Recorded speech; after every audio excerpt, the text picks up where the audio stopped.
لبیک لبیک لبیک یا رسول اللہ لبیک لبیک لبیک یا رسول اللہ لبیک لبیک لبیک یا رسول اللہ لبیک یا رسول اللہ لبیک لبیک لبیک یا رسول اللہ لبیک لبیک لبیک. اور کچھ بچوں کے اور کچھ لوگوں کے قتل ہو جانے کا نام یہ جیت اور فتح نہیں ہے. میرے عزیزو، آج ہم ان ظالموں کو دیکھ رہے ہیں جن کا دعویٰ تھا کہ دنیا میں ان سے بہتر ڈیفنس طاقت کسی کے پاس نہیں، ان سے بہتر بنکر کسی کے پاس نہیں، ان سے بہتر سائرن بجانے کی طاقت کسی کے پاس نہیں. پوری دنیا کو زہریلے ہتھیار بیچنے والی طاقتیں.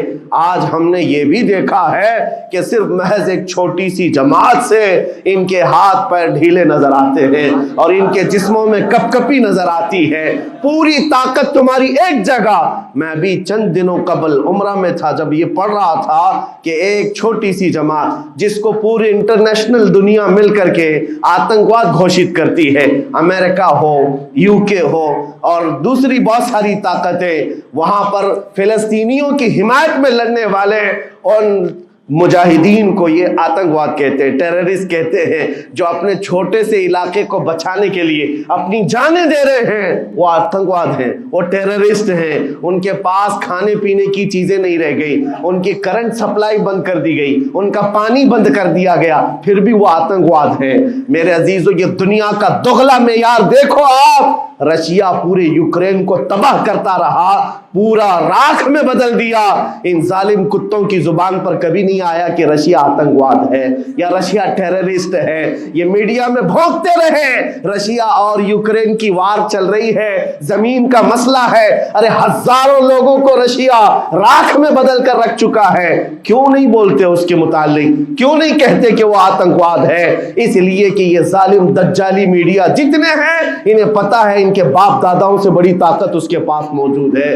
طاقتوں کی پوجا کرنا اور بڑی بڑی طاقتوں کو سلام کرنا یہ ان کی فطرت میں داخل ہے. اور ہم الحمدللہ مسلمان ہر وقت یہ فیصلہ رکھتے ہیں کہ جو غریب ہے، جو مظلوم ہے، وہ چاہے ایک سکہ بھی نہ رکھتا ہو، ہم اس کی حمایت میں ہمیشہ کھڑے رہتے ہیں.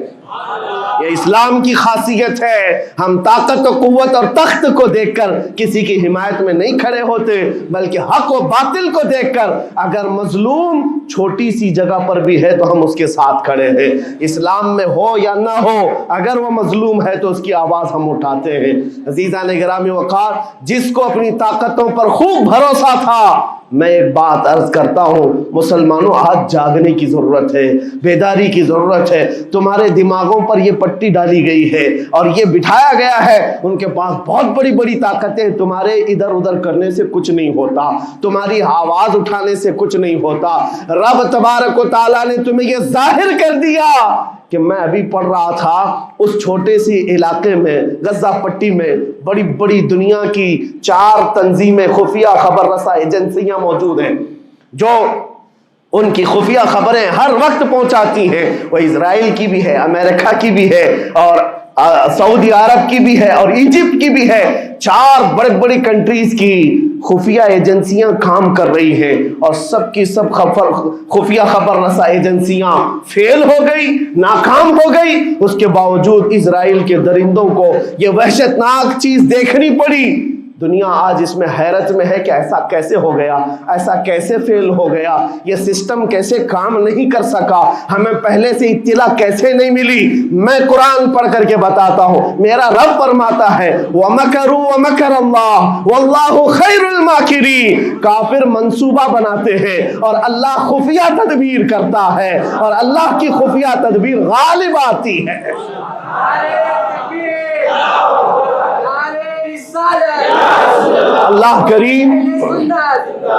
اللہ کریم جب خفیہ تدبیر فرماتا ہے سارے سسٹم فیل ہو جاتے ہیں، دنیا کی طاقتیں ہیچ ہو جاتی ہیں. آپ کبھی یہ مت سمجھنا کہ دنیا کے پاس بہت بڑی طاقتیں ہیں. نہیں مسلمانوں، ایمان اس کا نام نہیں ہے. اقبال نے بہت پہلے کہا تھا اللہ کو پامردی مومن پہ بھروسہ، ابلیس کو یورپ کی مشینوں کا سہارا. ان کے پاس یورپ کی مشینوں کا سہارا ہے، لیکن مسلمان کو اپنے رب کی طاقت پر بھروسہ ہے۔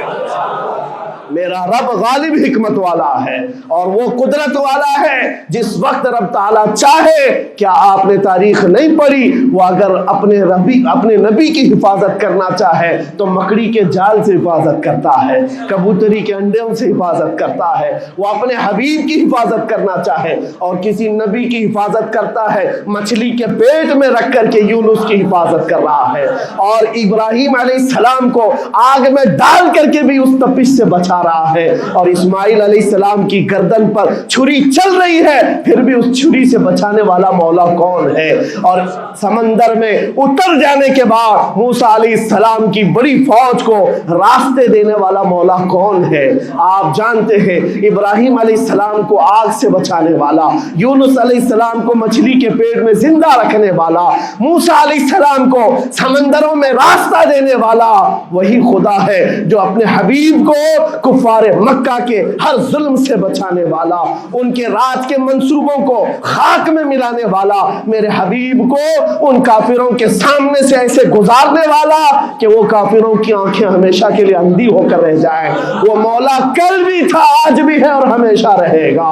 وہ اللہ حی و قیوم ہے، اس کی ذات پر توکل رکھو، یقین رکھو۔ آج دنیا کے ان حالات کو دیکھ کر مسلمانوں کا ایمان اور مضبوط ہو جائے اور مضبوط ہو جائے۔ آپ یہ سوچتے ہوں گے ہمیں کیا کرنا چاہیے، ہم یہاں بیٹھ کر کیا کریں؟ میں تو اس بات کو کہوں گا آپ واٹس ایپ جہاد میں مصروف نہ رہیں، ادھر کی ادھر چیزیں شیئر کرتے ہوئے گھر میں بیٹھ کر کے رات بھر اپنی مرغن غذاؤں میں اور بستروں پر سوتے رہے نہیں۔ اگر تمہارا دل روتا ہے کسی ایک بچے کی آہ پر تم پہنچ تو نہیں سکتے، لیکن کسی غریب کی ایک درد پر تمہارا دل روتا ہے، اللہ کی بارگاہ میں وہ بھی لکھا جاتا ہے، وہ بھی لکھا جاتا ہے اور تم کو ان کے شریکوں میں شمار کیا جاتا ہے۔ تم اگر رقت کے ساتھ بیٹھ کر کے دعا کرتے ہو، سوچو آج آپ اپنے گھر میں ہیں، تمہارا بیٹا نکلا، جوان بیٹا نکلا، اس کی خبر آئی کہ اچانک اس کی لاش کہیں تڑپتی ہوئی نظر آئی، جیسے خبر سنو گے تمہارا کھانا پینا حرام ہو جاتا ہے، تمہارے گھر بار کا چین و سکون غارت ہو جاتا ہے۔ کیا ہوتا ہے جب اپنا ایک جوان بیٹا کہیں کسی حادثے میں انتقال ہونے کی خبر بھی آ جائے، بے چینی اور گھر میں کوہرام مچ جاتا ہے۔ یہ چیز کیوں ہوتی ہے؟ کیونکہ تمہارا تعلق ہے، جسمانی بھی روحانی بھی تعلق ہے اپنے بیٹے سے۔ اور میرے آقا نے فرمایا مثل المؤمن کمثل جسد اذا اشتكى عضو تداعى له سائر الجسد بالسهر والحمى۔ میرے آقا فرماتے ہیں پورے مومن جتنے بھی دنیا میں ہیں سارے مومنین ایک جسم کی طرح، میرے آقا فرماتے ہیں ایک جسم کی طرح ہیں، اگر ایک عضو کو تکلیف ہو تو پورے جسم میں بخار آ جاتا ہے، ایک عضو کو تکلیف ہو تو پورے جسم میں بخار آتا ہے۔ آج تمہاری کیفیت یہ ہونی چاہیے جس وقت ان حالات کو دیکھو تمہارا دل روئے، تمہاری بے قراری بڑھ جائے، تمہاری بے چینی بڑھ جائے، اور بارگاہ رب العزت میں گڑ گڑاؤ کہ مولا اگر ہمارے برے اعمال کی وجہ سے، ہمارے گناہوں کی وجہ سے ہمارے بھائیوں پر اگر یہ آفت آئی ہے تو میں توبہ کرتا ہوں، میں باز آتا ہوں مولا، میں اپنی حرکتوں سے توبہ کرتا ہوں۔ آج تمہیں پتا ہے یہ آج کا حادثہ نہیں، اس دنیا کو میں جتنا کوسوں کم ہے جو دغلی پالیسی رکھتے ہیں، جو ڈبل سٹینڈ رکھتے ہیں، ان کو جتنا بولوں کم ہے، میں ڈرتا نہیں ہوں اس بات پر، لیکن آج دل بھرا ہوا ہے ان مظلوموں کی آواز کو سن سن کر کے، جن کے گھروں پر رات بھر بمباری ہوتی ہے، جن کے شہر کا پورا بادل پٹاخوں سے نہیں میزائلوں سے روشن دکھتا ہے۔ میرے عزیزوں کیسی راتیں وہ گزارتے ہیں، ماں رات کو اپنے بچے کو گلے سے لگا کر سوتی ہے، اس کو یقین نہیں ہوتا صبح تک میرا لال میرے ساتھ رہے گا، انہیں پتہ بھی نہیں ان کے دروازوں پر موت دستک دے رہی ہے۔ 5000 سے زیادہ راکٹ داغ کر کے ابھی بھی ختم نہیں کیا گیا، اور ظلم اتنا ہونے کے بعد حیرت ہوتی ہے اس دگلی دنیا پر میڈیا میں بار بار یہ کہا جاتا ہے ان آتنکیوں کا خاتمہ کیا جا رہا ہے، آتنکوادیوں کو نیست و نابود کیا جا رہا ہے، جن کی زمین پر 70 سال سے قبضہ کر کے بیٹھا ہے، دنیا اس پر کچھ نہیں بولنا چاہتی۔ آپ کو پتا ہے ہسٹری جنہوں نے پڑھا نہیں وہ آج بھوک رہے ہیں، جن کو تاریخ معلوم نہیں ہے وہ ٹپنی دینے کی کوشش کر رہے ہیں، ان کو اپنے باپ داداؤں کی تاریخ نہیں معلوم، یہ فلسطین کی تاریخ پر چل پڑے۔ پتہ ہے 1917 میں صرف 4000 یہودیوں کو رہنے کی اجازت دی گئی تھی، جب یہ پوری دنیا سے مارے مارے گھوم رہے تھے۔ ان کے لاکھوں یہودیوں کو مار کر ختم کیا گیا تھا۔ اس وقت فلسطین میں 4000 یہودیوں کو پناہ دی گئی تھی، اور یہ 4000 سے بڑھتے بڑھتے بڑھتے پوری دنیا سے ہجرت کر کے آتے رہے۔ 1948 میں انہوں نے اپنے ملک کا اعلان کر دیا۔ دنیا کو یہ نہیں پتا ہے، آج سب پتا ہے، نقشہ دیکھ دیکھ کر کے سب شیئر کر رہے ہیں۔ 1970 میں اتنا تھا اسرائیل، 40 میں اتنا ہو گیا، پھر 67 میں اتنا ہو گیا، سب شیئر کر رہے ہیں۔ تمہاری عقل ماری گئی ہے جب دیکھ رہے ہو کہ ایک ظالم آدمی کسی کے زمین پر قبضہ کرتا کرتا کرتا پورا بڑھ گیا۔ اب جو مظلوم تھے ان کی اپنی زمین بھی نہیں باقی، ان کی حکومت نہیں ہے، ان کی ایمبیسی نہیں ہے، ان کا کچھ نہیں، ایک شہر لے کر بیٹھے ہیں، وہ بھی ہضم نہیں ہو رہا۔ اور میں یہ باتیں کھل کر اس لیے کر رہا ہوں کہ میرے اپنے اوپینین ہی نہیں ہے، پوری دنیا کے اقوام متحدہ UN نے کہا ہے اسرائیل کو 1967 میں جو تمہارا اسرائیل تھا وہاں واپس چلے جاؤ۔ لیکن یہ دادا گیری ایسی ہے کہ وہ کسی کی نہیں مانتا، نہ UN کی، یہ سب چیزیں دنیا کو معلوم ہے، پھر بھی دنیا یہ کہتی ہے اسرائیل اپنے ڈیفنس میں کام کر رہا ہے، اپنے ڈیفنس میں کام کر رہا ہے۔ ایک کتے کی موت ہوتی ہے تو پوری دنیا بلبلاتی ہے، اور یہاں روزانہ ہزاروں فلسطینیوں کو قتل کر دیتے ہو۔ تم قتل بھی کرتے ہو تو چرچا نہیں ہوتا، ہم آہ بھی کرتے ہیں تو ہو جاتے ہیں بدنام۔ یہ حالات آج پیدا کیے گئے۔ میں آپ حضرات کو یہ بات کہنا چاہوں گا، یہ ایمان کے مضبوط کرنے کا وقت آ چکا ہے۔ میرے آقا کے فرمان پر یقین کرو، اللہ کی مدد آتی ہے اور آ کر رہے گی انشاءاللہ۔ اور یہ حالات آپ دیکھ رہے ہیں۔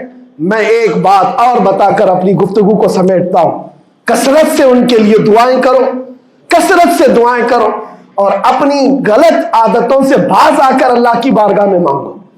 ظاہر سی بات ہے، حرام کھاتے ہو اور کسی کے لیے دعا کرتے ہو، کہاں دعائیں جائیں گی؟ اب جو بات رہ جاتی ہے یہ کچھ دنوں کے لیے ہے، وہ بھی امتحان دے رہے، ہم بھی امتحان دے رہے۔ یہ امتحان کی گھڑی گزرنے والی ہے، اور قیامت کے قریب میرے آقا کا فرمان حق ہو کر صاف ظاہر ہوگا، صاف ظاہر ہوگا، پوری دنیا دیکھے گی۔ بعض روایات میں ہے کہ حضرت سلیمان علیہ السلام کی روایتیں بھی بیان کی گئی ہیں کہ آپ نے فرمایا کہ یہودیوں کی ایک ریاست قائم ہوگی، اور صرف 50 سال کے بعد ان کی ریاست کے قائم ہو کر 50 سال کے بعد قیامت کی بڑی نشانیاں سامنے آ جائیں گی۔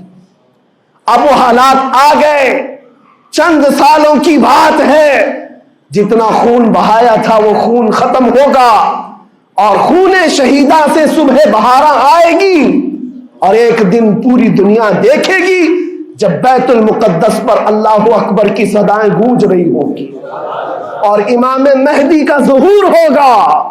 امام مہدی آئیں گے اور پوری دنیا میں صرف اور صرف اسلامی پرچم لہرائے گا انشاءاللہ العزیز۔ میرے آقا صلی اللہ علیہ وسلم فرماتے قیامت کے قریب تم دیکھو گے ہر چیز یہودیوں کے خلاف ہوگی، حتیٰ کہ پتھر بھی تمہیں کہیں گے یہودی یہاں چھپا ہوا ہے، پتھر بھی کہیں گے۔ اور حضور نے فرمایا تو یہ ہو کر رہے گا، ہو کر رہے گا۔